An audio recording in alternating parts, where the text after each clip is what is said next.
All right, guys. Well, hey, everyone, welcome to Are We Doing This Right? My name's Ethan Hawes. I'll talk a little bit about myself and kind of what we're here doing today here in a little bit. But I want to start us off with a story. And this is a story that actually happened to me. Feels like 2 lifetimes ago, but really it was back in the summer of 2016 during a blazing hot summer day. And I'd been flying cargo at that time, and we were flying a long day that day. Probably about 8 hours into the day, and we had so much more flying to go. But we were flying a load of chickens, believe it or not, down to a town called Saltillo, Mexico, which, if you're not familiar, is located in a bowl of mountains. And if you look at the right slide, you can kind of see the lay of the land, the geography, and the cities on the left. But it's a challenging airport to fly into, and it's about 50 miles west of Monterrey, Mexico. Well, at that time, I was flying the Fairchild Metroliner, which, in its beauty, grace, and glory, that's actually the airplane I was flying that day. And some of you may be too young to even know what this airplane is. So if you're not really sure, it's a turboprop aircraft. Flies up to about 23,000 feet for the service ceiling and about 16,000 pounds for the max takeoff weight. So just to give you an idea of what the airplane can do. So beautiful picture here of Saltillo, Mexico. Unfortunately, that day it was not beautiful. We had a low cloud layer kind of moving into the valley with a bunch of smog and stuff. That's kind of normal with that area. And of course, Murphy's Law, it was going to be there right at our time of arrival. So fuel was also, of course, critical at this point. And we only had one shot on an approach to get in, or else we're going to have to go to our alternate. So once we got to Saltillo, the weather really, unfortunately, like I said, dropped off, and Saltillo only had a VOR approach available to the airport. And with our luck, of course, the VOR approach minima was not low enough to get below that sky deck of where it was at the time. Well, we're sitting in the airplane and we're buzzing along. We're like, man, this sucks. Like, what do we do? Oh, that's weird. There's a GPS approach into Saltillo now. Well, just that month prior, they had started adding GPS approaches into a lot of these smaller Mexico airports. And guess what? Because of one of those GPS approaches, we're able to land successfully. And I actually took this picture on the taxi out when we were heading back home. So really cool what GPS approaches can do and how they've kind of helped me in my career at one point. So yeah, a little bit about myself. Longtime flight simmer since FS 2002. How many people here started back in FS 2002? Before FS 2002? Wow. Wow, awesome. Well, thanks, guys, everyone, for coming, new and old. Really excited. We'll talk about the rules of engagement here in a bit for this, but a quick tidbit about me, FS 2002, buzzing around Meigsfield. I remained active in the community, specifically VATSIM, since then.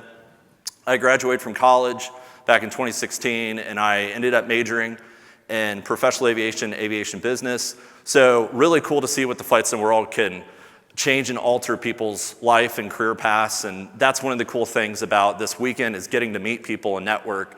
And you'd be surprised how many people make a living doing this just because of this hobby. So it's really cool to see what events like this and this hobby can bring to people's lives.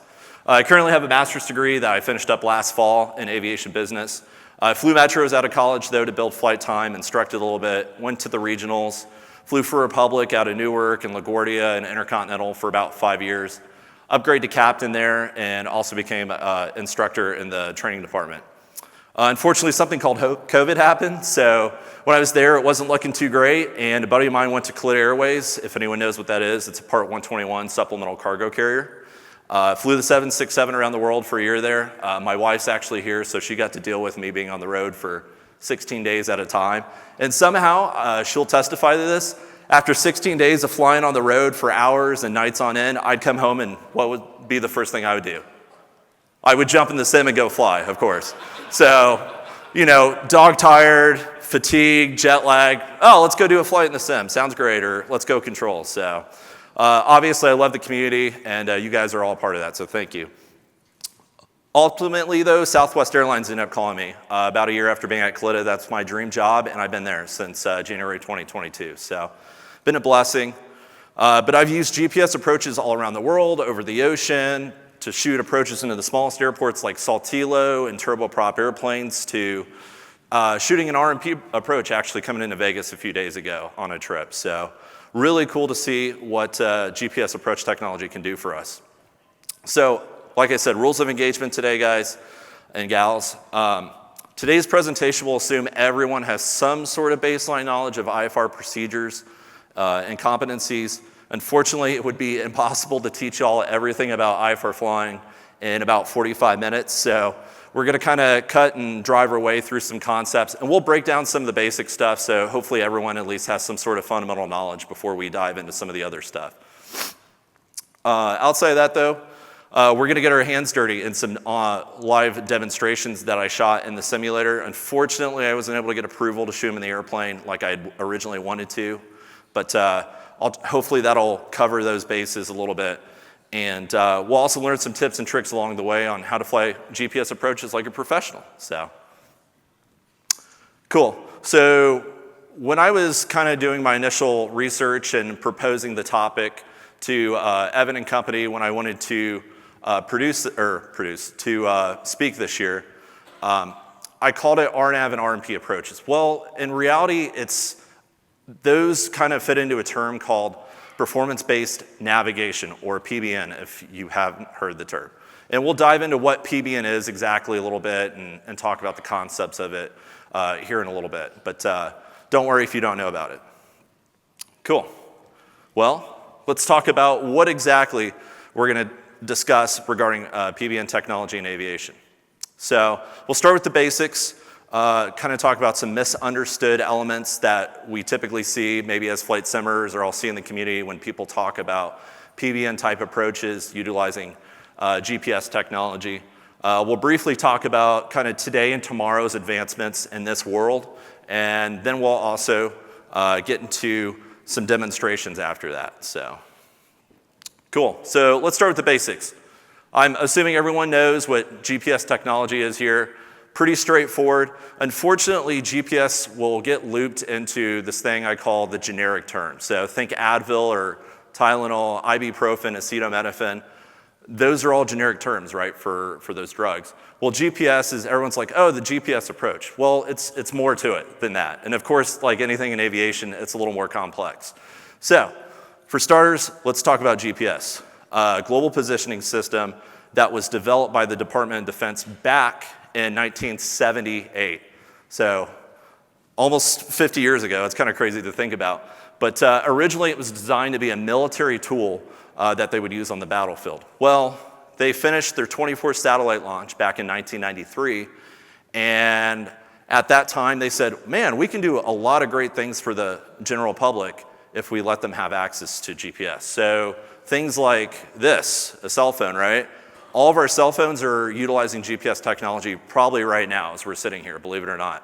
When you're driving your car, your Google Maps, your Apple Maps, it's reading how fast you're going and sending it to the traffic maps and all that stuff. So really cool what GPS has afforded us to be able to do as a society and in aviation. All right, what about GNSS? How many people have heard this term? Quite a few, right? Okay, cool.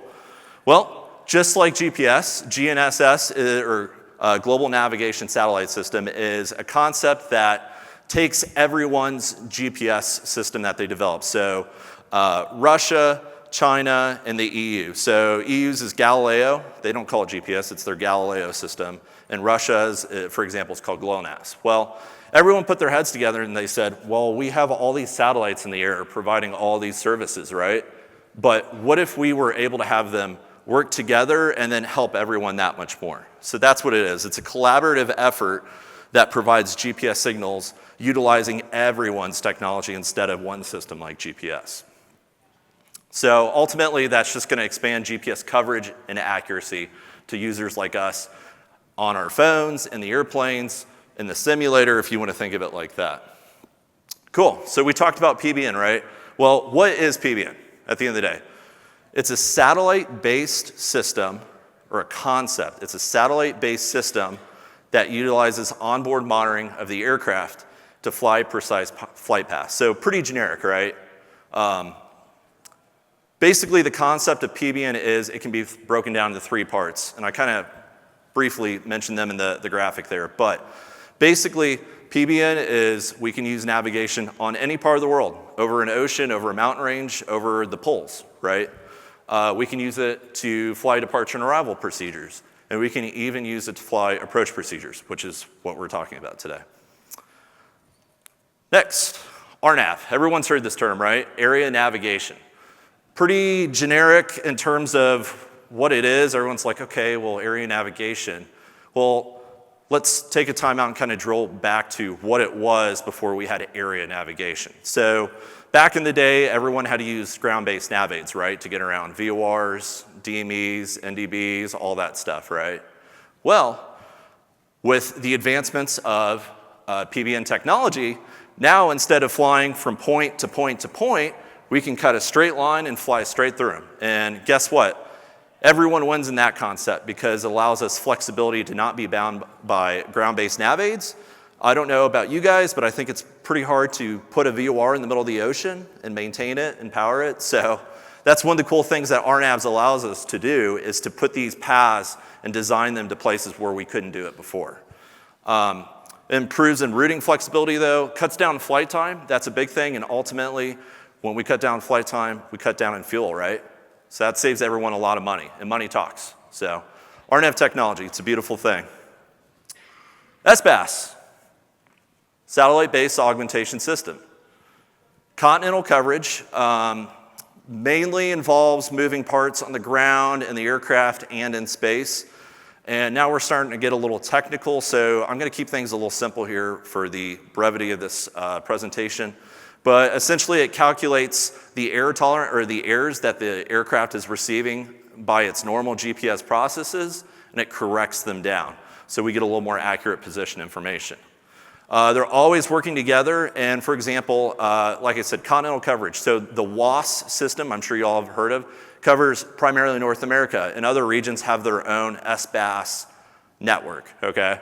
And there's even more being added. I think Australia may have theirs now, or it may still be in development. I'm sure someone here from Australia can correct me on that if it's done yet. But SBAS accuracy, y'all, laterally, point to point in this room. It can tell me wherever I am in the world, and in these regions, I'm a point somewhere in between these walls. Same for vertically. If you look at the ceiling here, maybe add another room on top of this room, and vertically, that's how close it can get.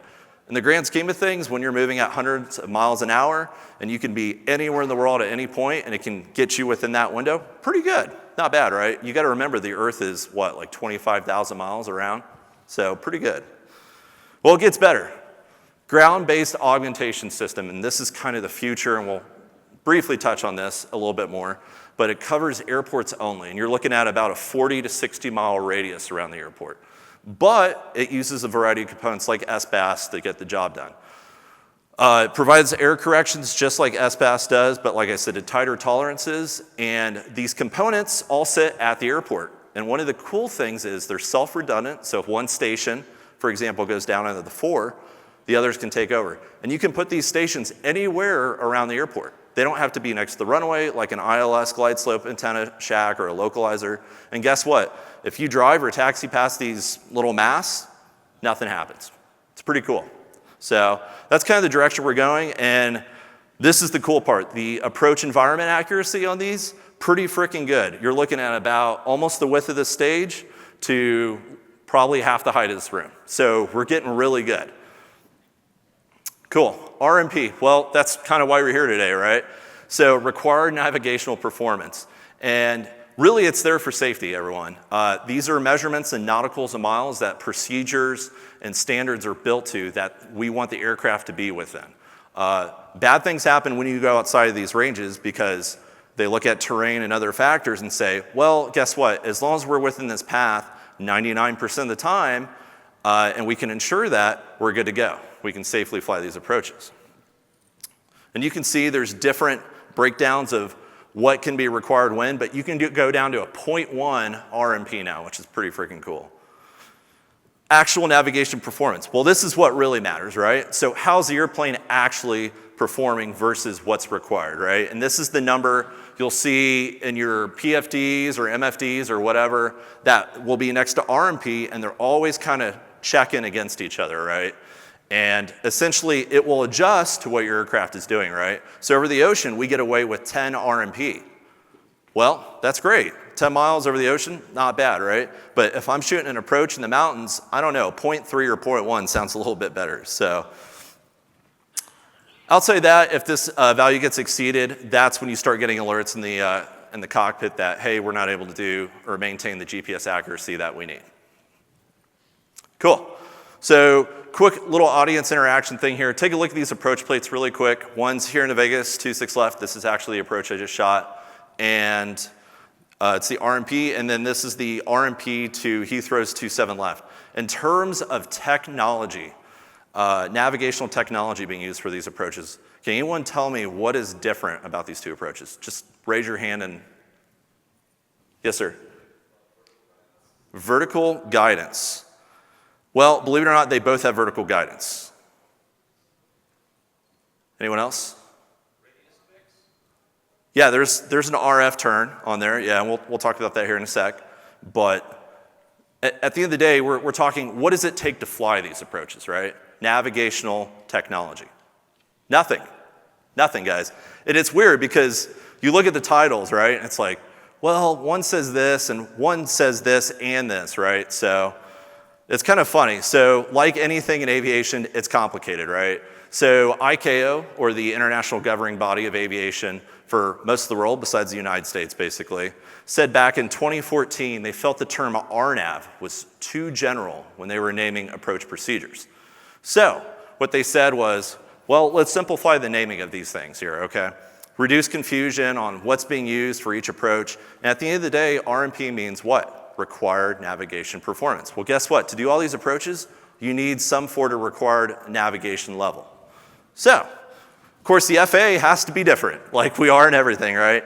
And the FAA decided not to play ball. Ultimately, they cited cost and the hurdles of changing names of procedures to be just too difficult. So their concept of maybe reconciling the issue and making things a little more clear was, well, we'll just put in the approach description or the equipment description on the approach plate what exactly RNP technology we're using here or what is going on. So RNAV GPS, RNAV RNP, RNAV approach, whatever it's titled for the FAA, look in those notes and it'll tell you what's really going on.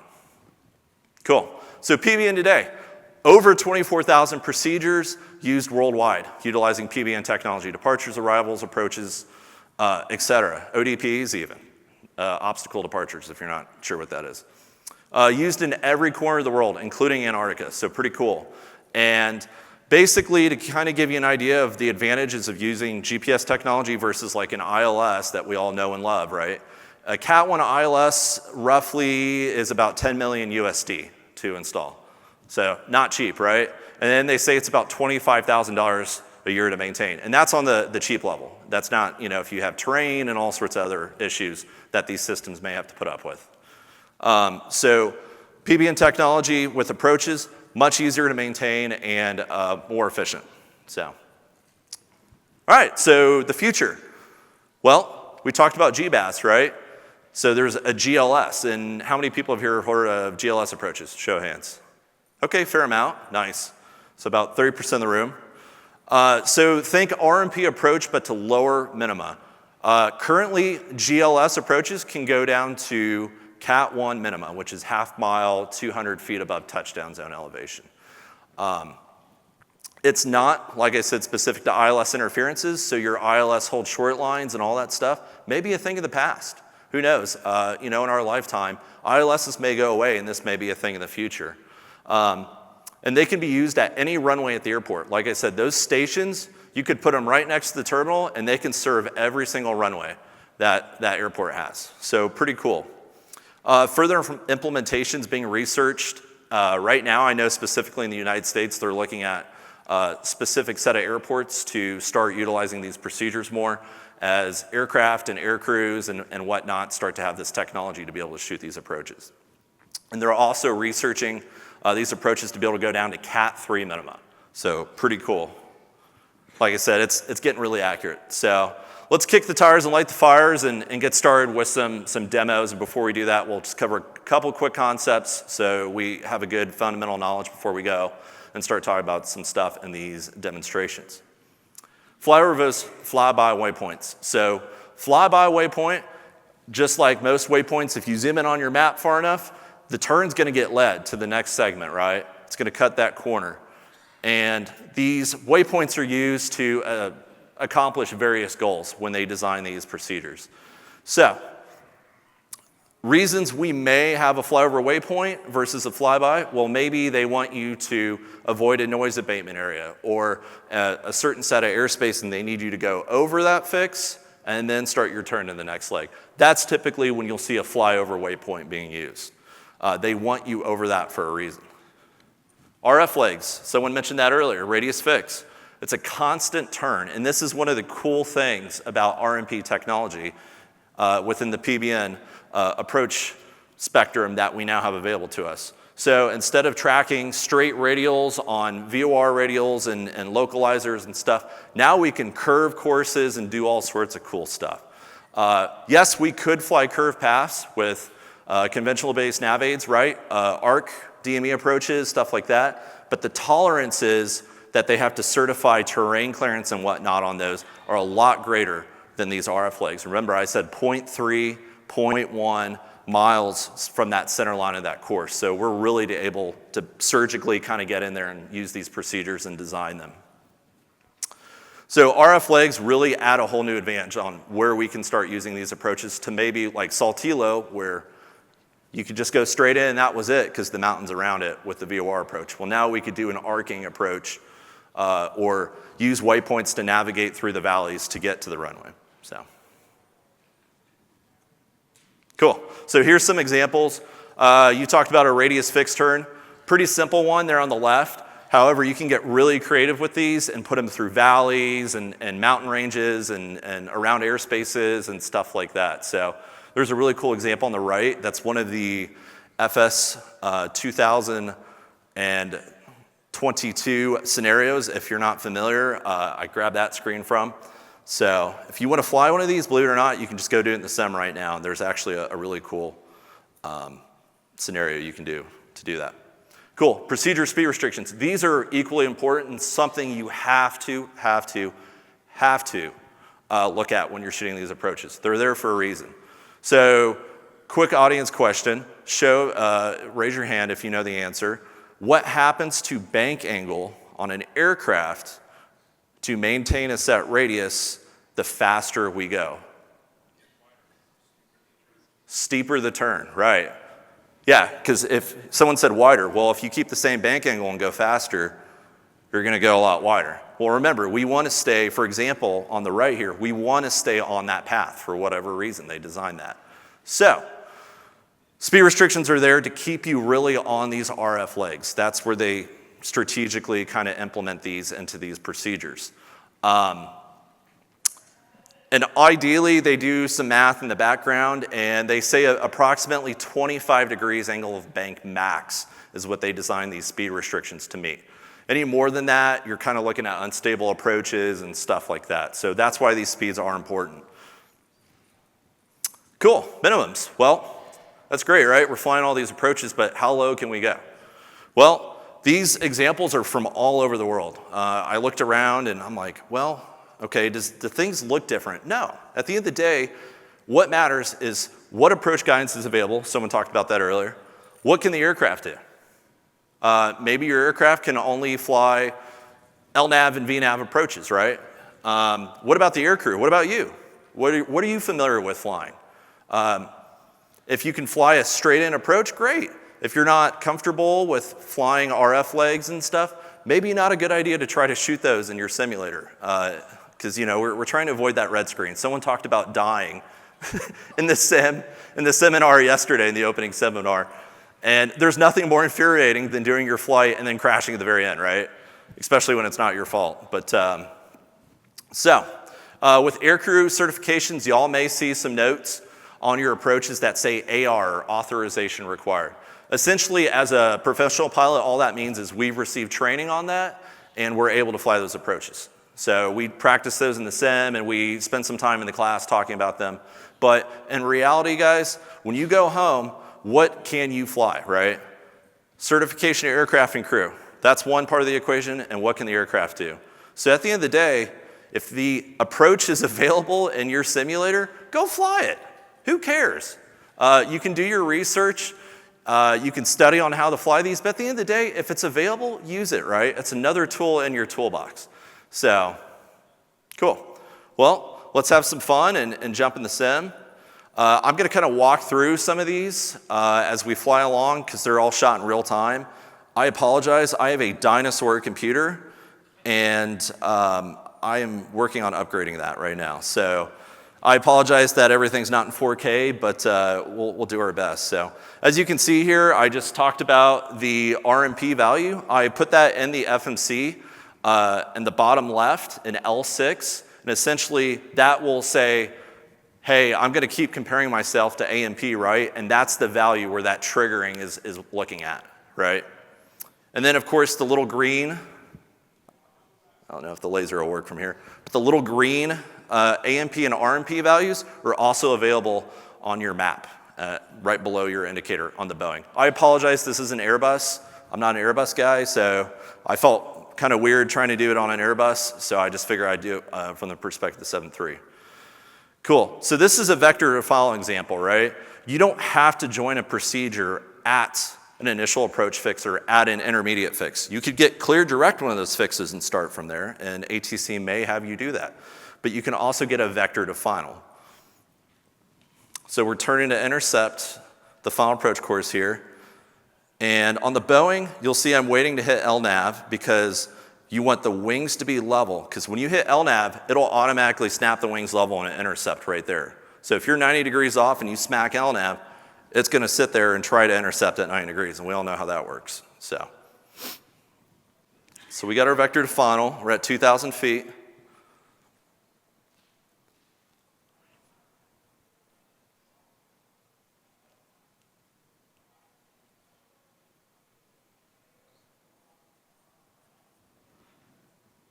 And I would have provided the approach plate, but it just would have been too hard to have this and the approach plate up at the same time. So 2,000 foot is our final approach fix intercept, which we're coming up on right now.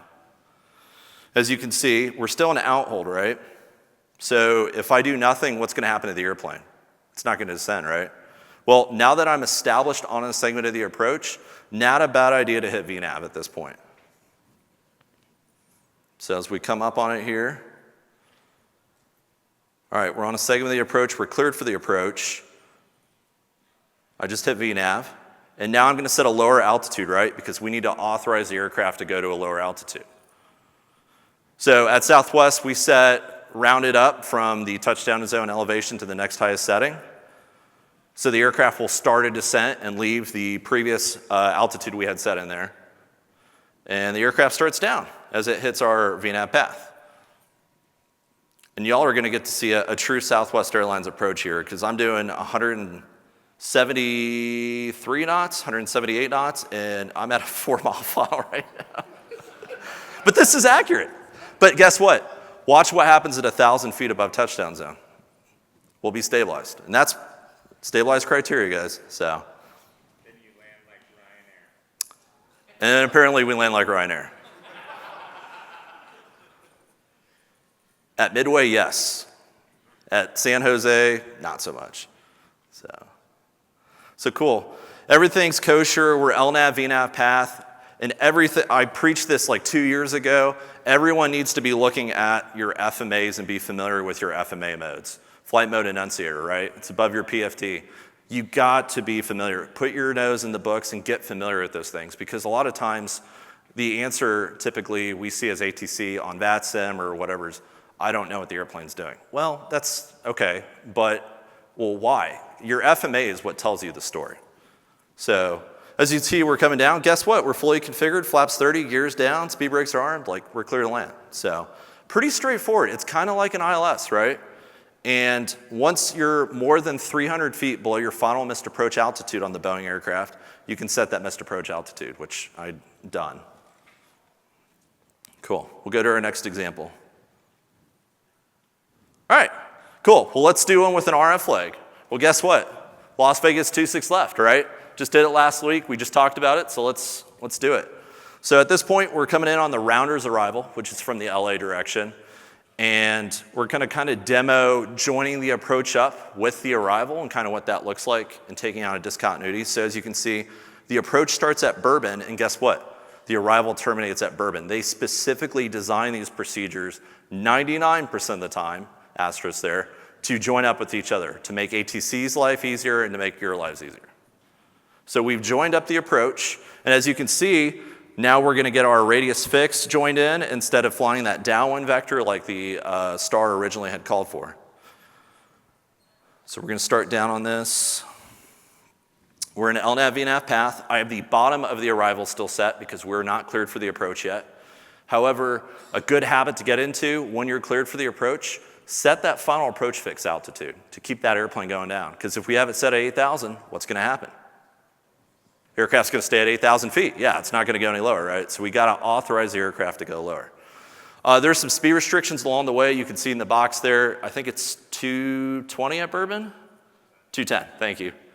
So pretty standard. You're gonna see 210 a lot, 170, 180, speed restrictions like that.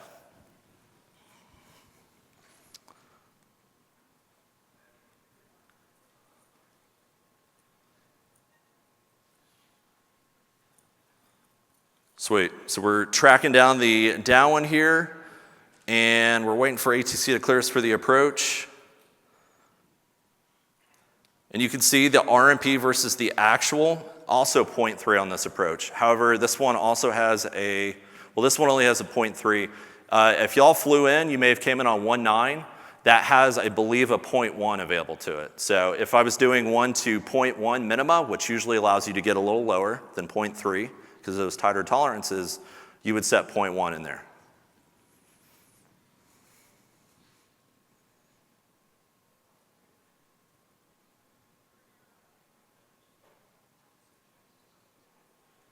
Cool, I'm looking ahead here, so I'm like, okay, relin's at 3K, okay, that's what I'm gonna set next. So, all right, we got 1,000 feet to go here, 9 for 8. Okay, cleared approach, LNAV, VNAV path, cleared for the approach. That's when I set my final approach fix altitude. So there's 3,000. As you can see, you may need to start configuring a little earlier than you want to. That's one of the drawbacks about these approaches. Sometimes it forces your hand and you gotta get slower earlier. And you'll see ATC may be reluctant to give these approaches out, especially if they're trying to cram traffic into the airport. So it's all traffic dependent. But you can always ask.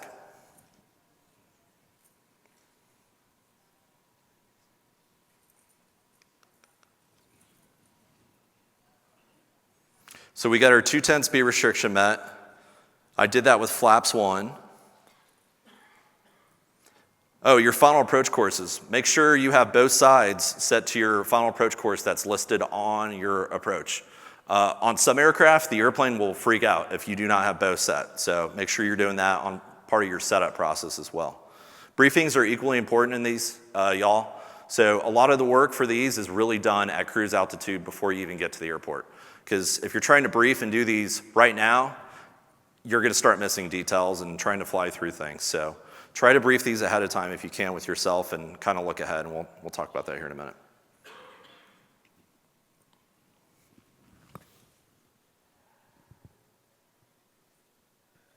So this one allows you to go pretty fast after that 210.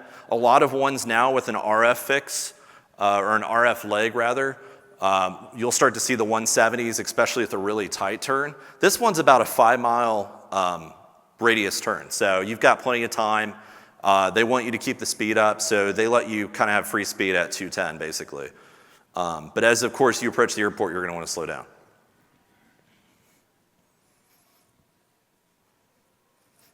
Cool, so at this point, I'm starting to think about, all right, well, my missed approach altitude is X, so I know when I'm more than 300 feet below that, within the final approach fix, I can set that missed approach altitude. On the Boeing, if you set the missed approach altitude before that criteria, the airplane will level off. So just be careful about that, and that's why we set that runway elevation, or just round it up above it, because it allows the airplane to keep going down, especially if you have a lot less higher missed approach altitude. Some are pretty close, like 2,000 feet, AGL, so it doesn't give you a lot of time window to set that. Cool, so we're coming in. I'm monitoring ANP versus RNP at this point. I've got my map zoomed in. Our company policy is we need to be on the 10-mile range selector or closer just to have that fidelity with the map display and have a good situational awareness of what's going on.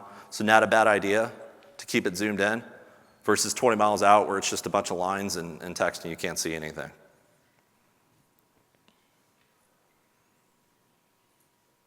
Sweet, join up with the final here. I'm also looking at my vertical navigation performance, and that's one of the cool things about these is, VNav does a lot of the work for us, right? We're not having to do mental math or fly things with vertical speed or anything like that. I set my missed approach altitude at that point, which is 7,000 feet, because we're well below 300 feet below it.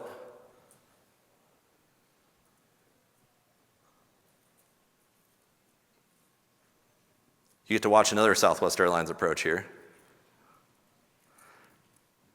All right, cool. So we're starting to slow up. We're getting to a 5-mile final. We try to do like 170, 180 to 5. 170 is the technical answer there. But sometimes ATC will ask for a little bit more. The center pump tanks are starting to become empty. Y'all have no idea how annoying that gets. And it's always Murphy's Law at the worst time. You're taking off down the runway and you get a master caution light because the fuel's sloshing around when it's below like 1,200 pounds. So, cool. So we're coming down the runway. Beautiful picture of Vegas there in the West Mountain Range. We're coming up on just inside 5 and we're slowing to final. So that's pretty much the end of that demo. So let's kind of put it all together and talk about some tips we briefly discussed, and I'll add in a couple other things that could help you all at home maybe fly these a little bit more better. One cool thing that I recommend doing with these, back up your visual approaches. When in doubt, back them up. And if there's an ILS and an RNAV or an RNP approach, why not use the GPS approach, right? Like, it's there, it's available. If you don't use it, you lose it, right? Kind of like speaking a language or working out. Not that I do much of that these days, but the more you use them, the more you'll be comfortable with them. One thing to keep in mind, your approach pass from your VASIs, typically with a runway, and a GPS approach will be slightly different. So if you are established, everything's centered up on your next RNP approach you fly, and you break out and you see the VASIs and you're like 3 red or 1 red, guess what? It's not the end of the world. You're still safe. You're still on a safe with the approach. You're still within tolerances. You're not going to hit anything, right? But at that point, not a bad idea to transition to the VASI. Also, these approaches are subject to things called temperature fluctuations or temperature errors. So you'll see a lot in the notes. It'll say this procedure for uncompensated baro VNav systems are available between this temperature range.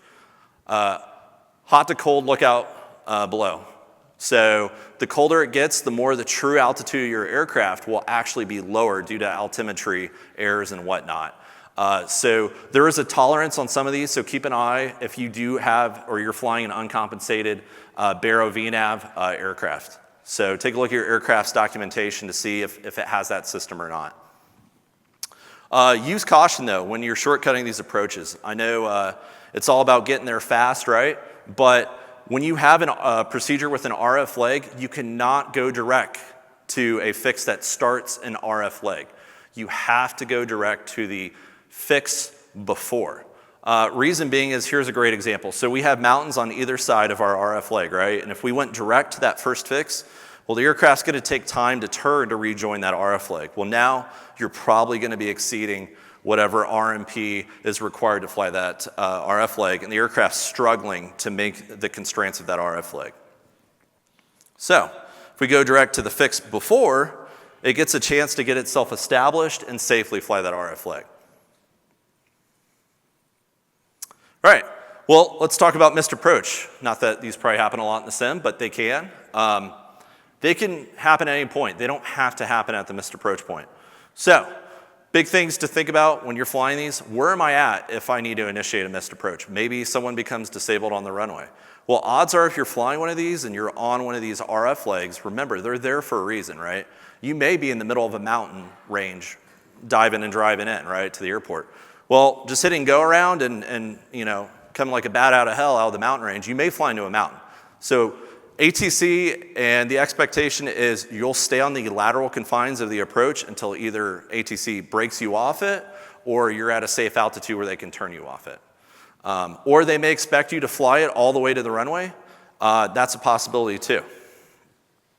So, like I said, think about where you're at when the missed approach is initiated. Remember also, you still have to meet the speed restrictions. So if we started the approach at Ming, and that's max 230 knots, and we get to Fank, which is max 210, well, if we're between Fank and Zassiv here, and someone stalls out on the runway, and ATC's like, hey, go around or whatever, but maintain the approach until the runway, and then fly runway heading. Okay, cool, that's fine, but we still need to honor the speed restrictions along the way there. So instead of hit and go around and, firing coal down the runway here, or firing coal down into the engines, let's slow down. We may even have to slow down even more from where we're at currently and even configure the aircraft with flaps to make sure we're at a safe maneuvering airspeed before we do that. So think about that if you do have to go around. And also, think 2 steps ahead because there may be additional speed restrictions down the line, right? Just because you have a 170 knot speed restriction now, you may have an additional one down the line. Here's kind of a crazy example I found of some speed restrictions being used with RF leg approaches. And this one is absolutely crazy. But like I said, if you're working ahead and you're briefing these approaches and you're familiar with the airspeeds that are going to be required along the approach pass, not a bad idea to, like I said, brief that ahead of time. But as you're flying through these approaches, always think 2 steps ahead, right? Even the missed approach, look at that, max 175 knots. This is a pretty cool approach though. This is in a Rio somewhere, Rio de Janeiro. Sorry? Santos Dumont. Go try that when you get home, Santos Dumont. That looks really cool. I kind of want to go try that. But cool. So key things, guys, before we go to a quick Q&A here is know your aircraft's capabilities, know how to use your automation modes, FMAs, et cetera, right? Add these tools to your toolbox and use these in the sim. I know everyone starts with an ILS approach, and that's just kind of the entry level for most simmers, but remember, there's a lot of other additional tools to get your flights done. I know a lot of folks here fly GA. Well, guess what? A lot of GA airports don't have an ILS, right? So the next time you fly with live weather, you decide to make it a little more challenging, consider using one of these RNAV approaches, okay? Like I said, just think ahead, think 2 steps ahead, brief, build, bug, checklist, and enjoy these. So thanks everyone. If you have questions, feel free to come up to the podium. We've got 2 minutes for questions. If any of the live stream has a question, I'd be okay with taking one. And if you have any additional questions, feel free to email me, take a picture, and I'd be more than happy to talk to y'all there or get you my Discord and we could have a call or whatever and chat there. So thanks guys.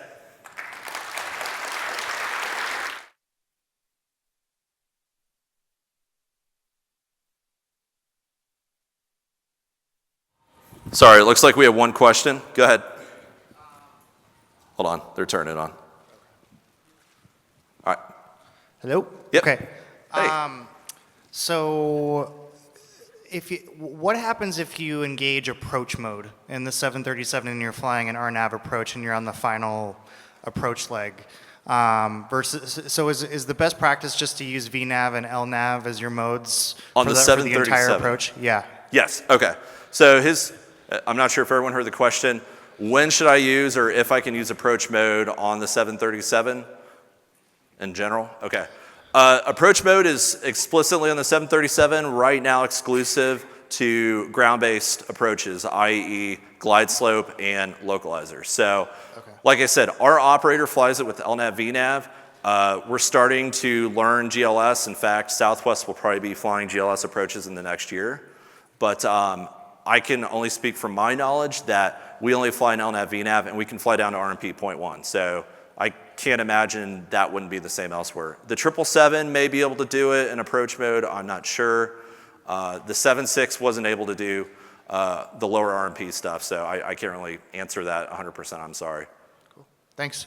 Yeah, no problem. Anyone else? Yeah. Yes, sir.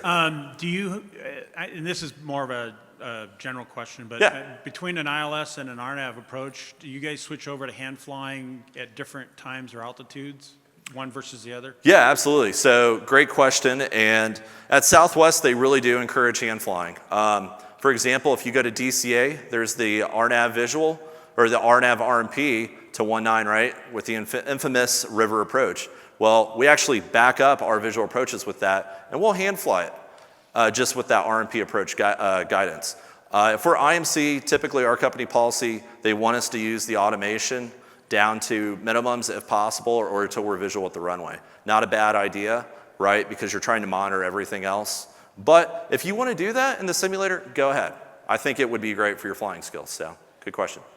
Thanks, guys. That's all we got time for. Enjoy Expo. If you see anyone in a red shirt, be sure to thank them for putting this on. So thank you.